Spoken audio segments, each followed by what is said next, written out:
Okay, so like I promised, we are going to get into this post here, starting with part one, no path forward. Hello and welcome to my effort post. Make yourself a cup of coffee and find yourself a comfy chair. Introduction. My recent heel turn appears to have caught some people off guard, as for the last few years, I have been one of the more visible defenders of Nicholas J. Fuentes and America First in the dissident right. I am, after all, the guy who famously resigned from Countercurrents after being told I was no longer allowed to speak well of Fuentes. Interesting. But now I've completely lost faith in the America First project and with Nick as a leader. Um, I do not have a lot of regret for defending Nick all these years because the fact is that many of his detractors really are player haters. A lot of people really do lie about him. A lot of the criticisms really are bad faith, and a lot of them really are genuinely retarded. Not sure if you've seen Anglin's posts on Goo before, but it's ironic his comment to Trav's post is the shortest thing he's ever written there. That's such a good point. Yeah, that's such a good observation. Yeah. So Anglin, he will write novel length posts 100 times a day, but his response to this was not going to read that. Flip Dog, that is great observation, and it really tells you who the guy is. He clearly thinks that he's the only one that matters, even though he doesn't matter at all, and he only matters because Nick says he does for unknown reasons. Flip Dog, thank you, man. Okay, so he says this is why. Okay, some people don't like Nick because of his philosophy on optics or because he tries to work through the Republican Party. This is why I have too much regret because most of the time I was fighting against genuine stupid arguments like, quote, they're going to call us Nazis no matter what we do, blah, blah, blah. I've never defended the things Nick did that I thought were blunders. Additionally, the America First I was arguing for then is not the America First that exists today. A lot of us can relate to that point. America First has become something very ugly. Yes, it has. It has become a movement of revenge, whose defining qualities are vindictiveness and pettiness. Well said.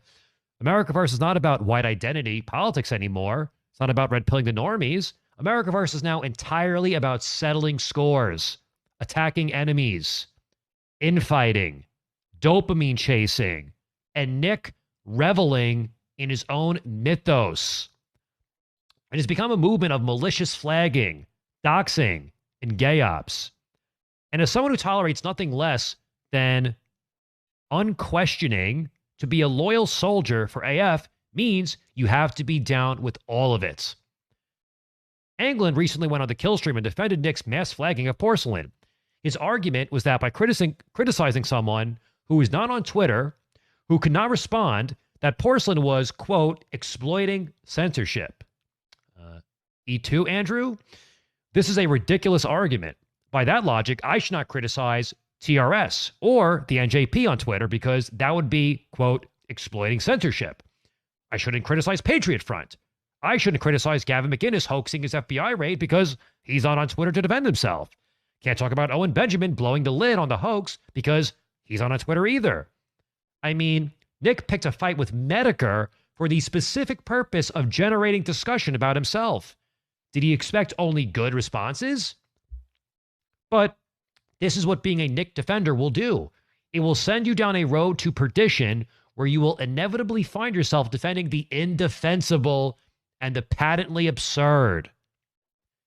For several years, Nick seemed to be a guy who could do no wrong. He seemed to never make a wrong move. Until last April, God, it feels like an eternity ago, Nick's only real misstep was his stream with Catboy Cammy. The optics of walking around with a dude in cat ears were not good and ended up being a propaganda godsend for enemies of America First. But you know what? The Catboy Cammy stream at least made strategic sense. If you make edgy right-wing internet content, then it is logical to form alliances with other people who make that kind of content. So, even though it ended up being an L, it wasn't a terrible idea in theory. Then about 5 months ago, it was like some switch was flipped, and Nick began doing some of the most strategically retarded things imaginable. This, whose disastrous results were infinitely foreseeable from the onset. Things that were shockingly stupid on the face of it, guaranteed to alienate many while endearing no one, which is why he's seen no growth. I was stunned by this turn, that the king of optics, the guy who never made a wrong move, would suddenly start acting in the most reckless and self-destructive ways. Nick, who used to operate on cold calculation and ruthless pragmatism, now seems to run purely on impulse and raw emotion. I don't know if his success has caused him to go Hollywood or if he has always been this psychotic and has just now reached a level of security where he feels comfortable dropping the mask. At times, I have wondered if Nick has started using drugs. That would go some way towards explaining the erratic sleep schedule. I don't buy into the drug theory at all, honestly. I know people will disagree with that, but I don't think that. Oh, and he says, by the way, I don't think Nick is on drugs. I will offer alternative explanations for this later. Okay, so he's not even all in on that either. Next, A Date with Destiny. What followed was the Medicare arc and the still ongoing Jaden saga, and it is my belief that these two things combined amounted to an optical apocalypse from which I do not believe Nick or America First can ever fully recover. I agree. I stuck around for a few months, hoping against hope that maybe things could be salvaged, but the recent breakdown of relations between Nick and Destiny confirm what I've suspected for some time, which is that Nick's numerous self-inflicted wounds are in fact mortal. And he is committed to doing the exact opposite of what would be necessary to stop the hemorrhaging. Some of the quotes about the Destiny breakup have been laughable. So Nick went on a stream last week and said something to the effect of, quote, people were saying that Destiny not wanting to be my friend anymore proves that the Medicare debate was a mistake. But lo and behold, Destiny himself just advocated for flagging. This proves that my previous pro-flagging position had nothing to do with Destiny disengaging with me. AF vindicated, y'all should have trusted the plan. Oh, really? So that was the plan? The plan was to fail to reestablish a presence on YouTube, but expose Destiny as a hypocrite? Flames. That was the plan all along? Well, we are now one step closer to saving the white race. There's a clip here. I meant to do that. There he is, the leader of the white race. Flying off his bicycle. No, I'm thinking that the plan was actually to reestablish a presence on YouTube, and the plan failed. This, by the way, is someone who has broken the conditioning, and you could tell. You could tell. Every point is rock solid, and I'm really impressed so far. So we're going to continue. Proving that Destiny is a hypocrite, or Nick not having to admit he made a mistake, or whatever turd Nick wants to polish and try to pass off as a win, are not wins. They're not even consolation prizes. They are not moral or symbolic victories. They are nothing. The plan failed, and all this talk of vindications are just copes to allow Nick to tell himself that his failure was not due to any error on his part. But all this obscures a larger question. How did things get to this point? How did it come to pass that Nick now finds himself walking such thin lines between relevance and obscurity, and his fate rests entirely in the hands of a Jewish bisexual cuckold? Why is it that Nick has come to need Destiny so badly? How did that happen? Great questions. Medicare, the first nail. For these final effort posts, I will mostly be talking about the Jaden McNeil saga. While the Medicare arc was more damaging to America First, the Jaden saga is more illustrative of what America First has become and who Nick is and why I'm leaving America First behind. But before I get into the Jaden saga, I will say a bit about the Medicare arc. Golden Freddy says, extremely well written, puts things into words I had trouble explaining. Yeah, and that's really what makes this so profound, so powerful, is we all, on some level, understand every word written here so far to be entirely true, entirely accurate. But to compile all of this and to put it into written word, to get all of that internal archive and to put it into a format like this where people can digest it, that is something that needs to be applauded. It's not an easy thing to do. Even for someone like me, even for the top A-log in the game, I don't know if I even had the patience to do something like this. So this is excellent so far. And every former supporter of America First, I have no doubt that this is resonating bigly with all. Okay. Now, the fact that America First are desperately trying to pretend that the Medicare arc never happened, suggests that I don't need to spend too much time explaining why it never should have happened in the first place. At this point, I think everyone understands why picking a fight with one of the most beloved figures in our sector of the internet over the right to deplatform anyone whose content displeases you was retarded. But I think people are missing the point as to why it was suicidal and almost certainly fatal. America First is a political movement centered on the internet.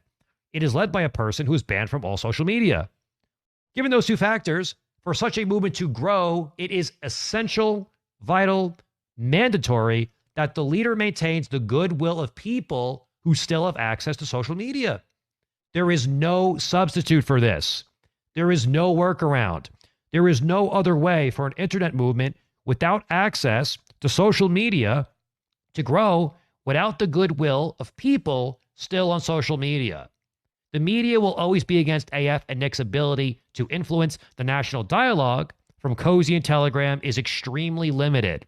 If AF is to have any positive image at all, it will be due to the goodwill of independent content creators who still have access to social media. It's like how if you are ever wrongly imprisoned, you are completely dependent on the goodwill of the people on the outside to advocate for you because your ability to advocate for yourself from prison is limited. Spot on. A movement in America First position must have the goodwill of people who still have access to social media. America First cannot switch its focus to IRL activism. Patriotic Alternative can get away with being primarily IRL because Britain is geographically small.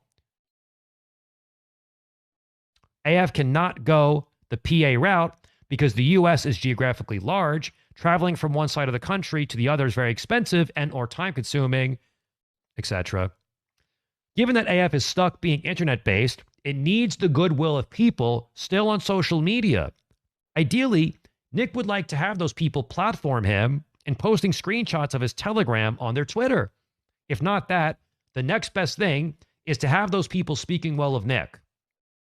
What Nick most certainly shouldn't do is make hours of content calling him a Fed and talking about what a moron they think he is. Nick currently has zero goodwill from anyone still on social media.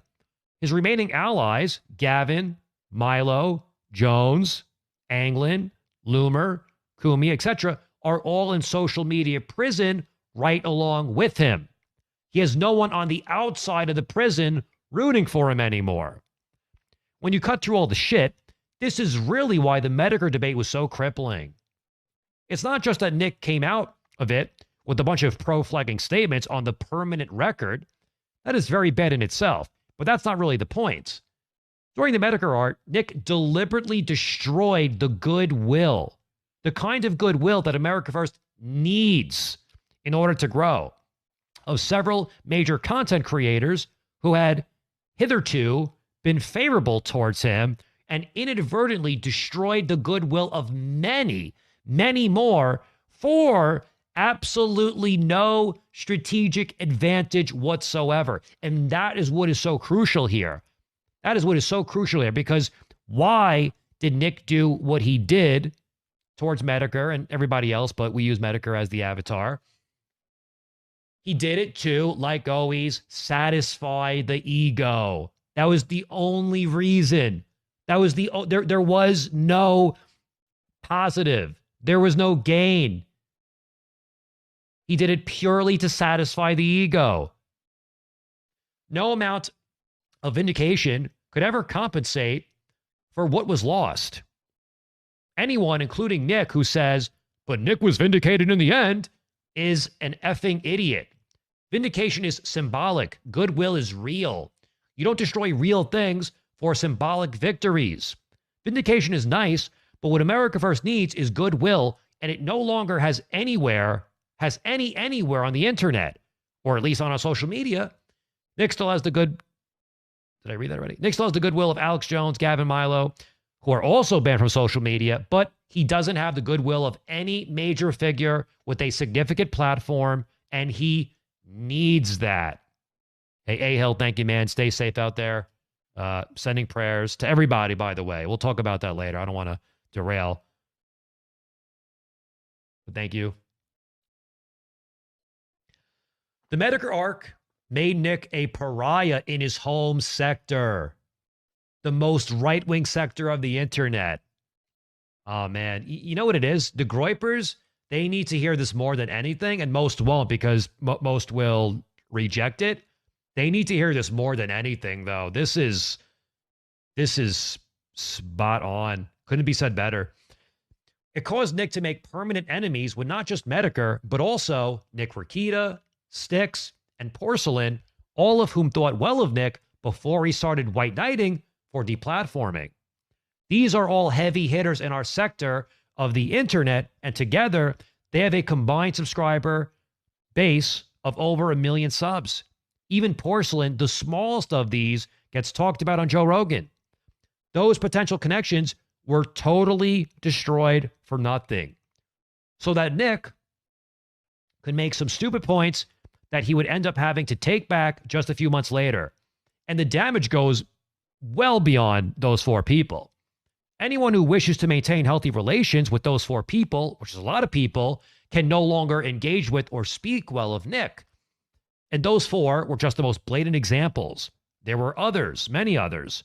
Nick became utterly toxic across the entire sector, his home sector, the most right-wing sector of the internet. Right, and it's not just the content creator, it's also the silent observer. It's also the people in the audience who are watching all of this. You're losing all of these people when you're saying these things. Let me take a sip of water here. K-Vibe says, Jim made his mask slip. Yep, completely unraveled him. And didn't break a sweat in the process. Let Nick hang himself.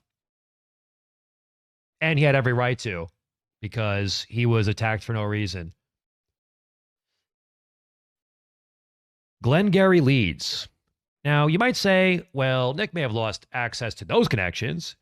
He has since made new connections with Destiny and Sneeko.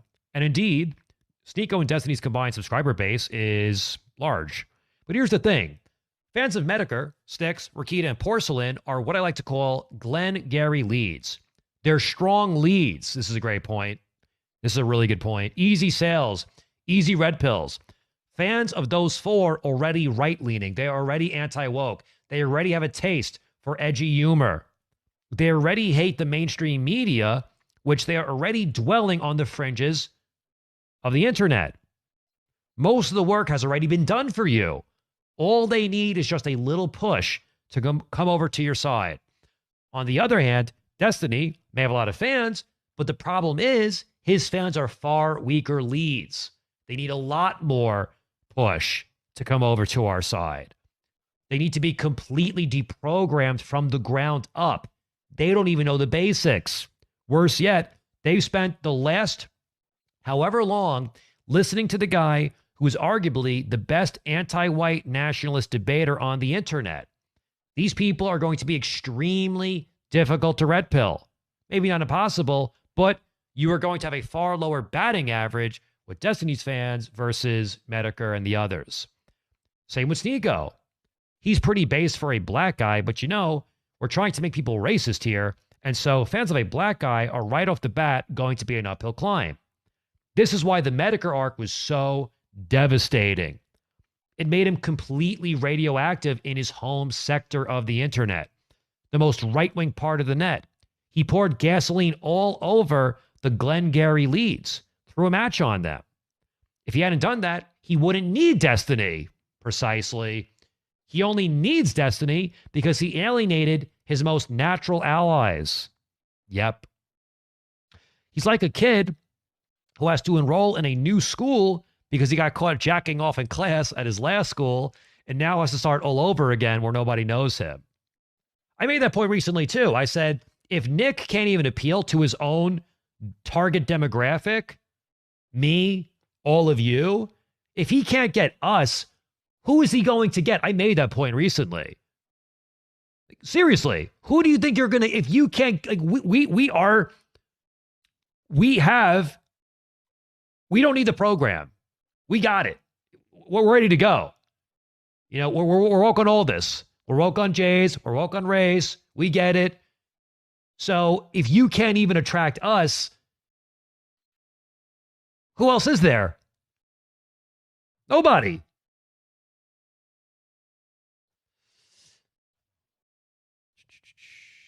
Sure, Nick can go to other sectors of the internet and get new leads. He might even land some high-profile debates as a sort of Richard Spencer, style rent a boogeyman. Yeah. But wherever Nick goes and whatever new leads he acquires, they will be weaker leads than the ones he's burned. What about red-brown? What does that mean? The ideal path to victory for a fringe extreme right-wing movement is to start by converting the slightly less right-wing people and then the people slightly less right-wing than that people. The Medgar debate completely destroyed that path because all the slightly less right-wing people now all hate Nick's guts. The rabbit hole has been completely sealed off. Now, some smartass out there might say, well, that's how the Nazis did it. The Nazis bypassed the traditional conservatives and recruited leftists. This is true. Little known fact is that most Nazis were ex-communists. If you look at voting patterns in Weimar Germany and look at what parties were losing support while the Nazis were gaining support, the big loser was the SPD, one of Germany's two major communist parties.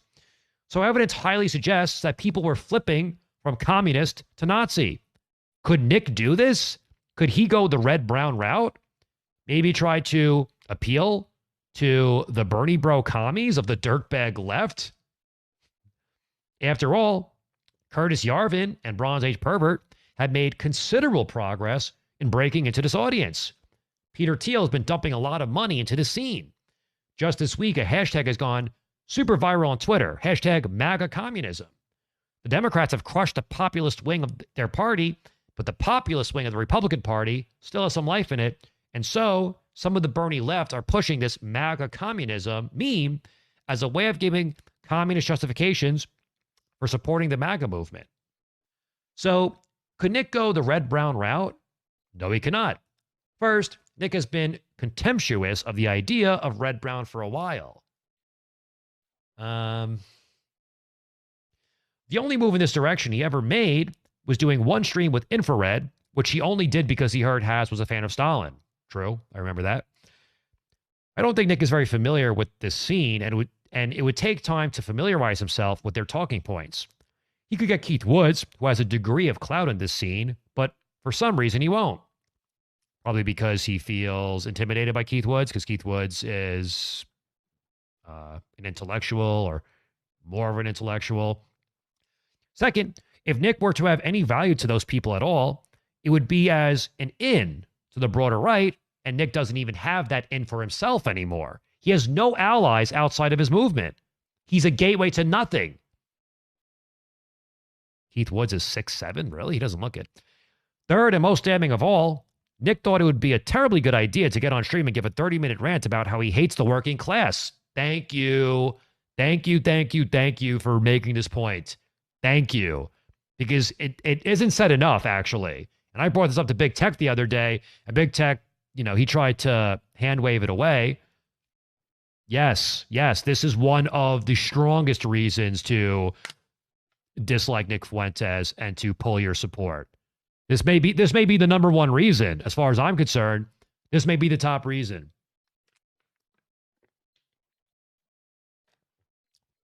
He thought it would be a great idea to go on stream and give a 30-minute rant about how he hates the working class and that they should be paid less because they occasionally get his order wrong at McDonald's. This was literally the argument he made, and that's funny because that's very similar to the clip we watched before this.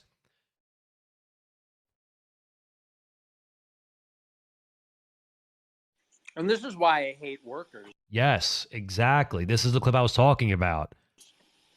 This is why I hate this working class stuff. But you know what's weird about this? So one little thing I'll disagree with is, Travis here, he is saying that this clip is a reason why communists wouldn't support America first. But this is also, I think, an even stronger reason, or just as strong of a reason, why populists wouldn't support America first. I mean, maybe I'm overanalyzing here, but I think that this equally outrages both factions. Because, in case you haven't noticed, poor people suck a lot of the time. Like everybody has, whether they know it or not, internalized this. Yeah, but Nick, you suck too. Nick, you have money, but you suck. You're not a good person.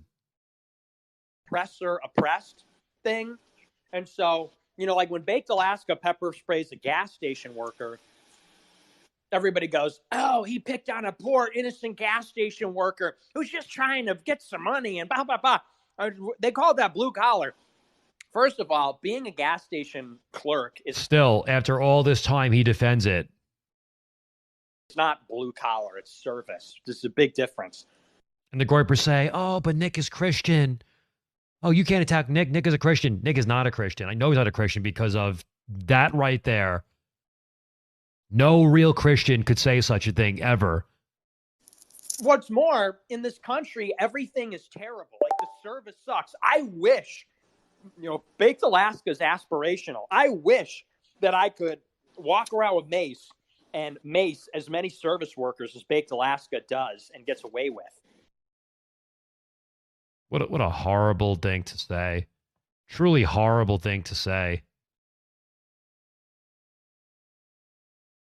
Because gas station clerks are assholes and fast food workers are assholes. Like, yeah, and so are you. Yeah, and if we should be able to get away with pepper spraying assholes, then you know what the end game is going to look like for you? We all want to say, oh, boo-hoo, the poor worker. And yeah, not all the workers are bad, but it's like the same thing with the cops. It's the same like blind spot that, these Back to Blue people have with the cops. Like, oh, these poor cops, Blue Lives Matter. And then they wait for all the kids to die before they go on to school, and then they like break your nose because you didn't wear a mask. And the same thing goes for the service workers. We got to stand by our working class gas station workers. It's like, nigga, you ever been to a gas station? They're assholes, or any fast food restaurant. Oh, he pepper sprayed a McDonald's worker, dude, or Burger King or whatever. It's like, you ever been to Burger King? Burger King fucking sucks. There's a reason why. You hear that? So if you don't like the service that you got at McDonald's, you should have the right to assault people. That's what Nick said. That video would be to Bernie Bros what his Cookie Monster joke is to Jews. If some Bernie Bro started palling around with Nick, you can be sure that their comment section would be flooded with clips of that video. So no, Nick cannot go the red-brown route. But as I pointed out a moment ago, I think that this is also a very strong argument.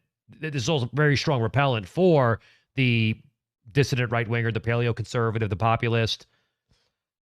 We have, Travis LeBlanc, the author of this beautiful piece we're going through right now. What's up there? What is up? Yeah, I don't know how much you caught so far, but this is phenomenal, man. This is phenomenal, and you are in the right place right now. A lot of people, me personally, a lot of people here, this is very, very deeply resonating with a lot of us because, like yourself, a lot of us here are former supporters of America First, of Nick. And everything you're pointing out here is what we've all experienced ourselves, what we all witnessed ourselves. You've been watching and waiting for me to bring it up. Oh, cool. Yeah, so we're going to, there's a lot. I don't know how the hell you did this, but I'm going to be doing one part a day for the next 4 days. So, yeah, because it's a lot, and I don't want to put people to sleep. I don't want to overwhelm them with too much information at once, but this needs to be, we need to give this a title. You know, is this the end of AF manifesto? Something like that. Maybe you could come up with a better title than me, but like this needs to go down in history as the manifesto that gutted AF, that tore it asunder. It was written over the course of a week and a half. Okay. And I saw that gay pussy Anglin. I saw his response. I saw his pathetic non-response, really. What does Anglin say? Anglin says, not going to read that. Of course you wouldn't. Of course you wouldn't. It's the first meaningful post I've ever written on the forum, and he says, not going to read that.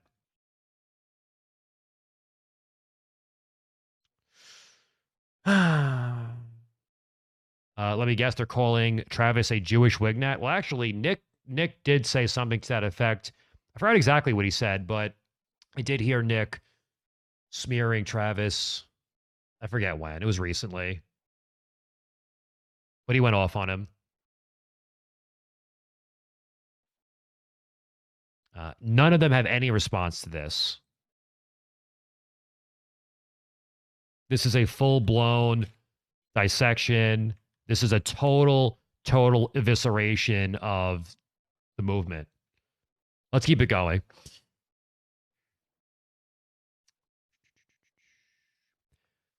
So no, I do not see any path forward for America First. I mean, sure, the streams Nick has been doing with Destiny and Sneeko have been getting big numbers, and he just got 3 million views on TikTok. But if he's not seeing any increase in viewership for his nightly show, then why does it matter?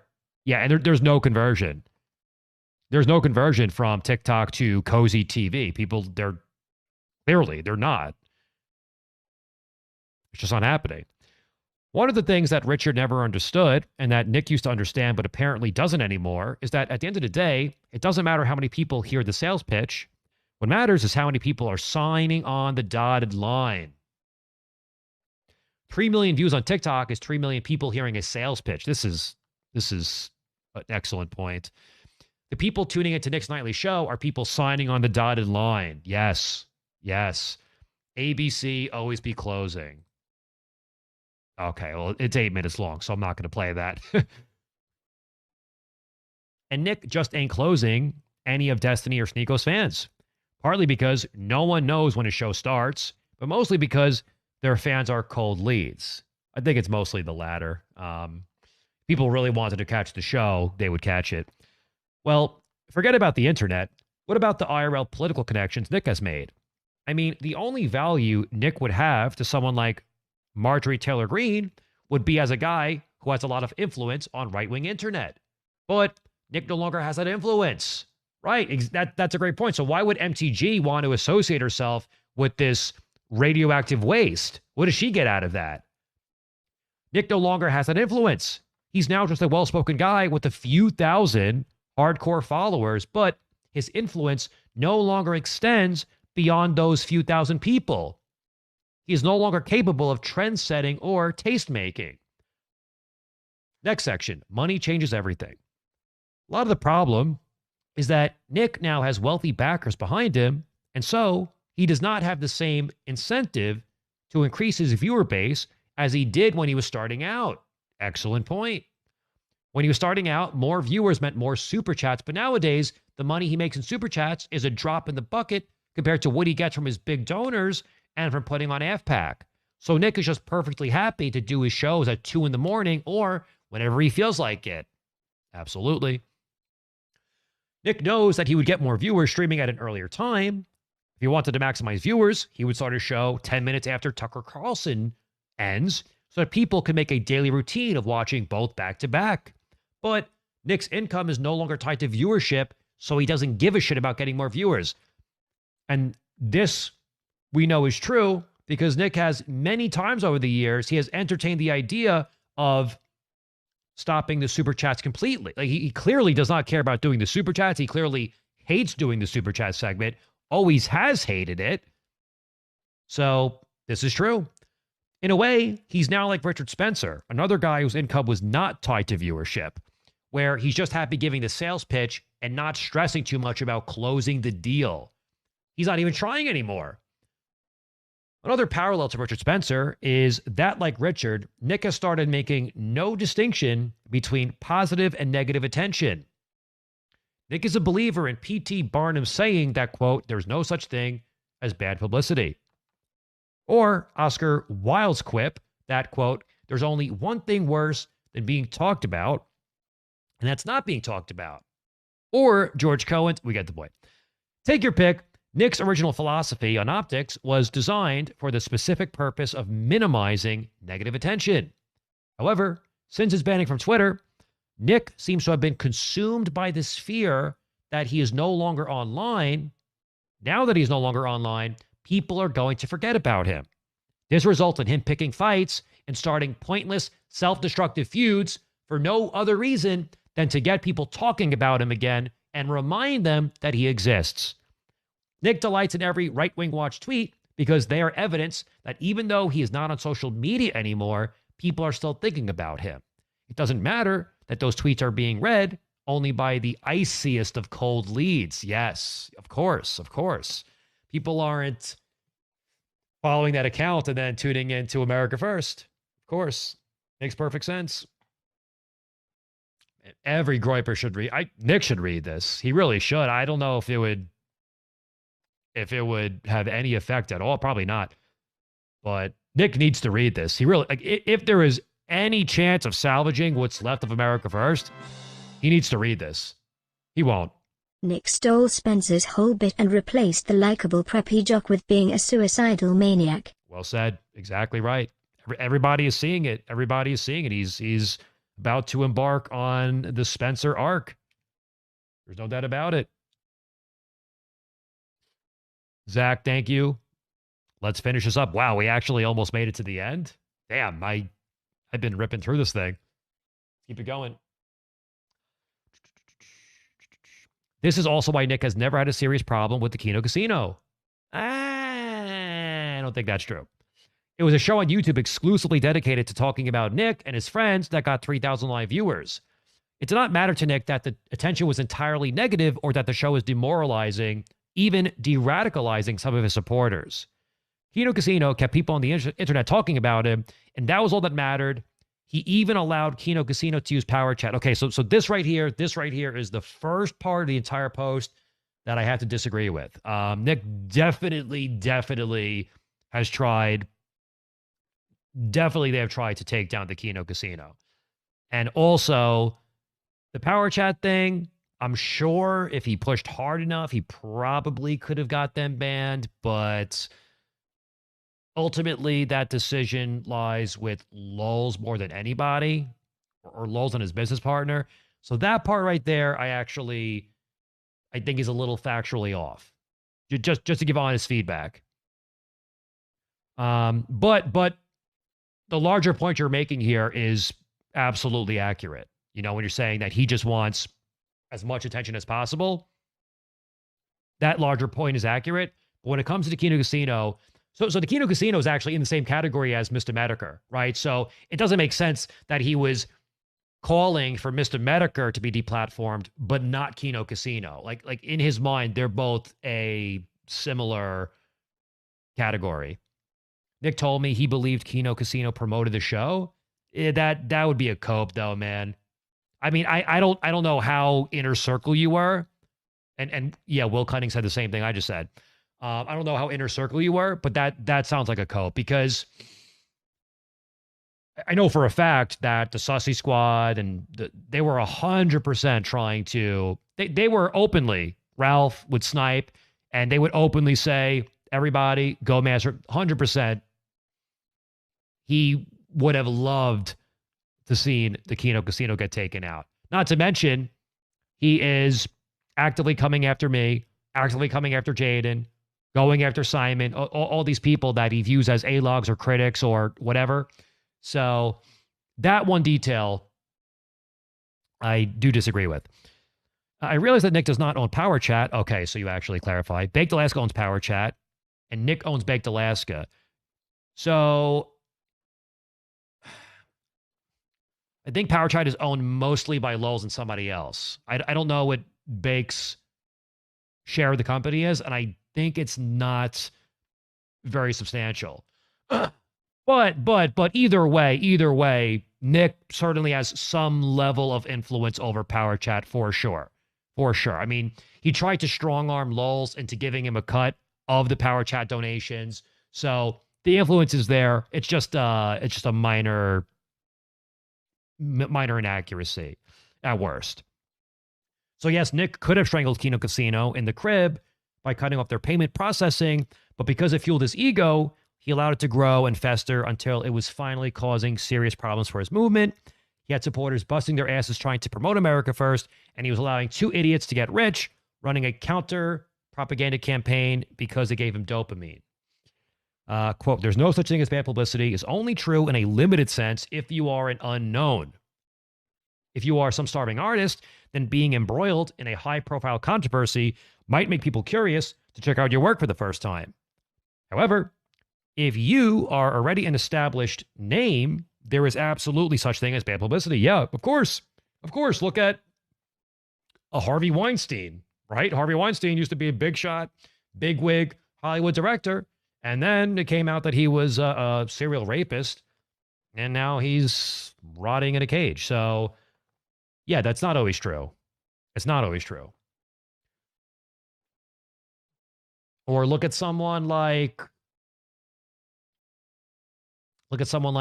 Ethan Ralph. Look at someone like Christian Weston Chandler. People like this. Anyway. However, read that already. Nick does not seem to grasp this and sincerely believes that having A-logs and being in the tabloids are an adequate substitute for genuine goodwill. Anything that keeps people talking about him will do. Like, he should be trying to win over the A-logs. Because a lot of A-logs are people that could theoretically be won over. Seriously, Nick gets angrier at random groypers being in a chat room with the person he doesn't like than he gets at A-logs doing 5-hour streams shitting on him because in his mind, the A-logs are keeping him relevant. Yeah, so he definitely wants to. He doxed my entire family. I don't know how much you know. He doxed my entire family a month ago. So he definitely wants to deplatform the A-logs. And we know that because that's what the Medicare thing was all about.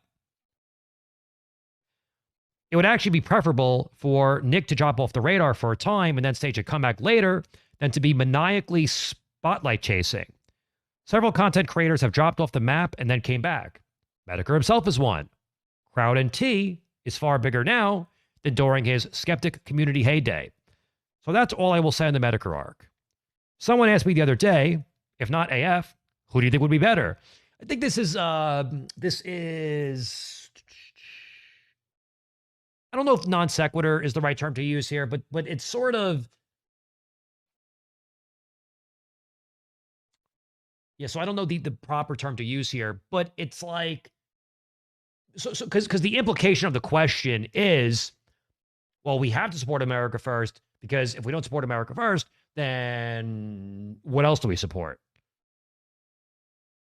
And that, like, it assumes that you absolutely must support something. But what if the something is dreadful? What if it's evil? What if it's horrific? Should you still support it? It's a barrel scrape. Honestly, at this point, I think any group would have a better chance at success than America First.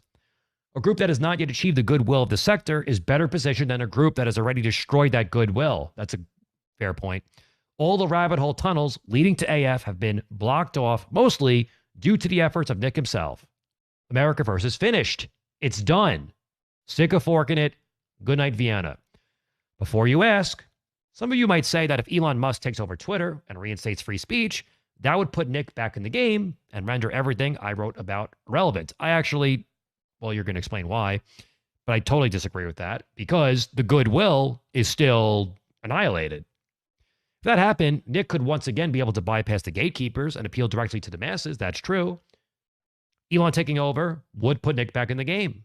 But then again, Elon taking over Twitter would put everyone back in the game.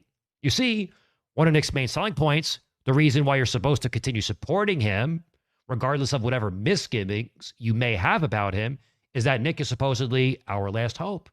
And the reason why he's our last hope is because big tech censorship has made it impossible for anyone to follow in Nick's footsteps.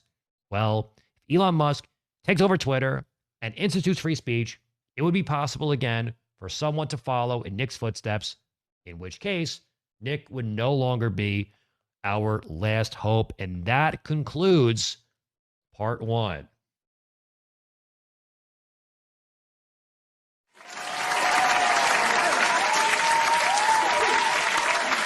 Everybody loved it.